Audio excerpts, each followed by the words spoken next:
はじめまして、サレー教育委員会の国際教育部マネージャーのタイモンです。よろしくお願いします。日本語を少し話せますが、このプレゼンテーションでは英語で話せます。Thank you very much for your time today, and I appreciate you wanting to learn more about the Surrey School District.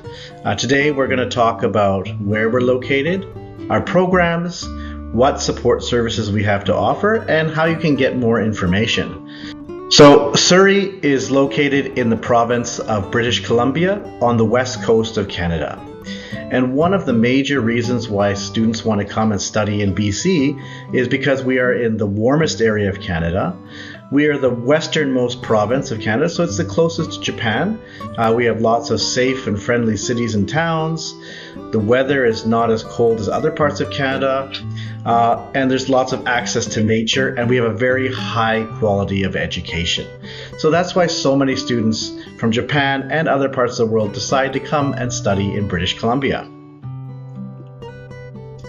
So our area covers two cities, the city of Surrey and the city of White Rock. So the city of Surrey is one of the fastest growing cities in British Columbia. There's currently a population of 625,000 people, and it's a safe, friendly, and welcoming city. In the past, maybe 40 years ago, there was a reputation that was a little bit different, but this has significantly changed because there's been a lot of new development and a lot of new families moving into the area. So a lot of infrastructure and facilities have been brought into Surrey, which has really increased the safety of the city. There's lots of new schools, homes, sports facilities, and lots of new technology. We have SkyTrain access in the north of the city, and soon, in 4 years, SkyTrain will go all the way through down to Langley through Surrey. There's lots of shopping areas and downtown areas, lots of little shops and cafes, and there's also nature that students can easily access. We're very close to Vancouver. If you take the SkyTrain from King George Station, it should take about 50 minutes. And if a student is going to a school in the south, they can take an express bus that takes about 50 minutes to connect to a SkyTrain line that should get them into downtown Vancouver in 30 minutes. So there's lots of easy access to Vancouver if they want, but they have everything they need in Surrey. Another area, part of our school district, is the small city of White Rock in the south. This is a very small city of about 20,000 people, and it is mostly a tourist destination. It's right next to the water. There's lots of restaurants and cafes, and it's a great place for people to go in the summer or anytime just to kind of see. It's right next to the US border, and it's, a wonderful place to go. So this picture here is a picture of the pier at White Rock, and this is a very famous pier in Canada. It's the longest pier in Canada, and a lot of people come here to visit and check out the area. In the top of the slide, you can see a little bit of land. That is the United States. So that shows you we're very, very close to the US border. So this next picture is the northern part of Surrey. You can see the SkyTrain access. This is one of the parks in the north. And there's a lot of condominium towers that are being built and a lot of new infrastructure that's happening in the north of Surrey and actually all over Surrey. So here are some more pictures of Surrey. In the upper left-hand corner is a picture of one of the campuses of Simon Fraser University. On the right-hand side is a picture of the City Hall. And on the lower left is a picture of an art museum. So there's lots of new buildings and technology that is really happening in Surrey. So it's really a great place to come, and a lot of growth and a lot of new families are coming into the area.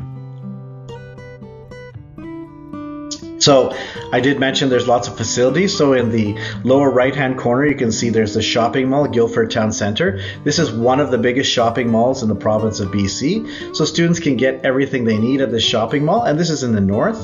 There's lots of gyms at community centers. There's lots of pools at community centers. And in Surrey, there's lots of little downtown neighborhood areas, as you can see in the upper left-hand corner. So they'll have little cafes, little shops, restaurants, lots of areas where the students can easily hang out. So Our school district is the largest school district in British Columbia. As I said, our school district covers the city of Surrey and the city of White Rock. Currently, there are about 82,000 students studying in our district and about 1,000 international students from over 30 countries. From Japan, for next year, we have 24 students coming from Japan. So there's lots of opportunity for Japanese students to connect with other Canadian students and really practice their English. But they will all end up finding each other as well because there's still enough of them around that there's a small little community. We have 21 secondary schools, which is grade 8 to grade 12, and we have over 100 elementary schools. Each of our schools has a low percentage of international students, usually around 5%. And we have a dedicated program for the international students, a department, my department, the International Education Department, that looks after the school students in terms of their academics, their health insurance, registrations, and whatever additional support they need. But at many of our schools, we also have additional staff that are there dedicated to support international students. So our goal is for students to be successful so that they can move on and achieve their future goals. So this is a map of the Greater Vancouver area.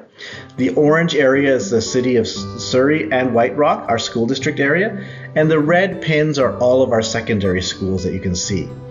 You can also see that there's a red SkyTrain line, a white SkyTrain line, a blue SkyTrain line, and a yellow SkyTrain line. So in the north of the city, you can see that there's some SkyTrain access. But in the Surrey area, there's a lot of express buses and bus access, so students can get around very easily. In Surrey itself, it is broken down into different neighborhoods. So there's Guildford and Fleetwood and Fraser Heights in the north, and there's South Surrey and White Rock in the south, and in the east there's Cloverdale, and in the west there's Newton. So you can see there's lots of different shopping centers, movie theaters, even horseback riding, ice rinks. There's lots of things for students to do, and they don't even have to leave the Surrey area. So we do accept students to come at the elementary level, and the elementary level is from kindergarten to grade 7. As I mentioned, we have over 100 elementary schools, and usually an elementary student will come with their mother or father and live in the Surrey area and attend one of our elementary schools. They all use the standard BC government curriculum, and the teachers are all certified provincially, so the quality of education is very high. With our secondary schools, this is where most of our international students come, and that's from grade 8 to grade 12. So as I mentioned, we have 21 secondary schools. Again, they use the standard BC government curriculum, but what makes each school slightly different is the elective courses that they have available at each school. So some might have robotics, some might have engineering, some might have culinary arts. There's lots of different options, so it's always good to know what students are interested in. That way we can kind of suggest a school that might be a better fit for a student that aligns with their interest in the electives, but then every school will always have the math, the science, the PE, social studies, and English classes that they need to graduate or transfer back to their home country. So these are some pictures of our schools. So in the upper left is an example of one of the auditoriums in our school. The upper right is a science lab. In the lower left is one of our schools, an example of the outside. This is Salish Secondary School. And in the lower right is an example of a woodworking shop. So there's lots of new facilities, as you can see, in our school district. So we have two different systems in our school district in terms of timing. So we have one school, Johnston Heights Secondary, which is on a linear system, which means that a student will arrive in September and they will take 8 classes from September to the end of June. All of our other 20 schools run on a semester system. So what that means is from September to February, they will take 4 courses. And from February to June, they will take a different 4 courses. So this is good because sometimes students want to be in a linear system or they might want to be in a semestered system. We have 2 intakes, September and February. And if a student is on a plan to graduate, they can easily enter a semestered school and still earn credits towards their graduation. So In BC, there is a number of requirements for a student to graduate. These are the requirements from the British Columbia government. So as you can see, students have to take a number of courses, and we start looking at this in grade 10. Courses that have a star beside them are classes that have to be taken in the province of British Columbia. But when a student comes over, let's say they come to us in grade 11, we will look at their grade 10 transcript to see what we can able to transfer over and give them an equivalency credit towards their graduation. This is done by our international education teacher in our department, and they will clearly look at what's taken in Japan to see what can transfer over. So one thing that's really important for us is supporting our international students. So I mentioned earlier, we have our international education department, but we also have dedicated staff at many of our schools to support the students. And this is really important for us because we want to make sure that students are successful so that they can achieve their goals for the future. So what students experience when they're in our schools is that they're fully integrated with the schools. They'll be taking classes with Canadian students, they'll be given ESL classes, and they'll be eligible to join all the clubs and sports teams. We really spend a lot of time making sure we limit the number of international students per school so that there's not too many of them, and so that we can make sure that there's enough support in place to help them out. So I mentioned kind of the role of some of our schools have is additional teacher support. Many of our schools have an international student advocate. This is a special teacher that's dedicated to supporting international students. It can help them with, if they're having difficulty in classes, they don't know where to go to get help. Maybe they want to change something in their schedule, they would go to the international student advocate. Oftentimes, these special teachers will have monthly events for students, and they really work with students to try and help them connect with Canadian students. This international student advocate is a special teacher just for the international students, but the international students can also access all the other supports that are available to Canadian students, like counselors, additional, teacher time, all that kind of stuff. They can access that kind of stuff, but this is a special teacher for them. So we really spend a lot of time making sure that our international students have that extra level of support. They may not necessarily speak Japanese, but they have a lot of experience working with students with English as not their first language. If there's a situation where a student really needs some Japanese level support, I'm able to go to the school and kind of work with the student to kind of help them out. So as I mentioned, our schools have a lot of different electives. So this is just an example chart that appears in our brochure. On the top, you can see a list of our recommended schools, and then you can see a list on the side that shows all the possible classes that are available at those schools. So there's biochemistry, there's earth science, there's robotics, there's computer programming, there's culinary arts, digital media, economics, marketing, so many choices. Because we're such a large school district, we really have the ability to offer a wide range of elective classes. So it's really good for us to know what a student's interest is so that we can try and match up the school that aligns with those interests. There's a lot of different sports options at our schools, so this is just some clips from local newspapers. So there's basketball, track and field, dance, rugby, volleyball, and our international students are welcome to join all of these teams. Oftentimes the teams, they will have to try out for them, and if they're good enough, they can get on the team, and we have many international students that do participate in our sports teams. This is just an example chart of the teams that are available. So like we have things from badminton to field hockey to rugby, soccer, swimming, tennis, wrestling. There's so many options, and this is just at our schools. In our communities, we also have so many different sports options as well. There's baseball teams in the community, there's martial arts clubs in the community, there's horseback riding in the community. There's so many different options, and if you need help finding those options, feel free to reach out to us and we can always assist you with that. So prior to COVID, we did offer a few trips as well for international students. We're slowly bringing this back. But for example, we did have a Victoria Day trip or Victoria trip, Whistler skiing. Whistler's like where they had the 2010 Olympics for skiing, and that's only about a 3-hour drive away, a tour of the Rocky Mountains. There's lots of different options. And in addition to what we do, the homestay companies that we work with may also offer trip options as well. So I did talk just a little bit about the homestay. We do not run our own homestay service in the school district, but we work very closely with 2 or 3 homestay companies.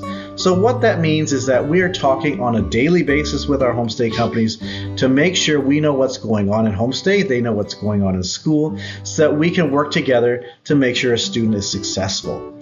So for Surrey, what are the admission requirements? So things that we require is a student should have a 70% or better in the last 2 years of their education.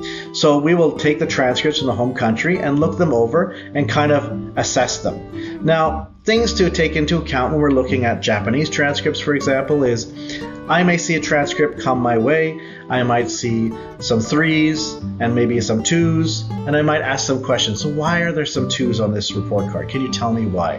What is the rank of this school? So that I can better understand what these marks are. And we look at every transcript on a case-by-case basis to make sure we're being fair to all students.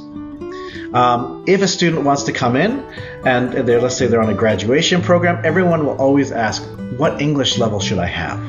So if you're coming in grade 10, it should be around an IELTS 3. And if you're coming in grade 11, it should be around an IELTS 4. We do not require the IELTS test paper score or anything like that. This is just a recommendation to help guide students when they're preparing to study abroad.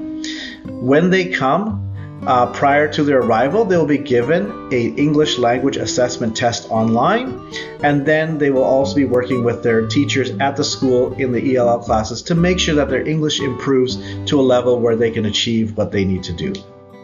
Let's say you've decided to come to Surrey. We're happy to have you. There's a process, and this is what happens after you apply. So after your application has been completed with us, you would apply to a homestay company or let us know if you're staying with a relative, and you provide that information to the homestay company or provide us your relative's information. Then prior to your arrival, you'd be given an online English assessment, and then our international teacher would be reviewing all of this information and would be reaching out to you via your agent to talk about course selection. So they'd be sending a course selection form. You'd be able to say, well, I'm really interested in taking classes like this and this and this. We can never guarantee a class, but we will always look at what your requests are and do our best when making schedules for you. And our international teacher works very closely with the schools to make the international student schedules to align with what their goals are. So thank you very much for your time. Take care, and I hope you have a good day. Bye.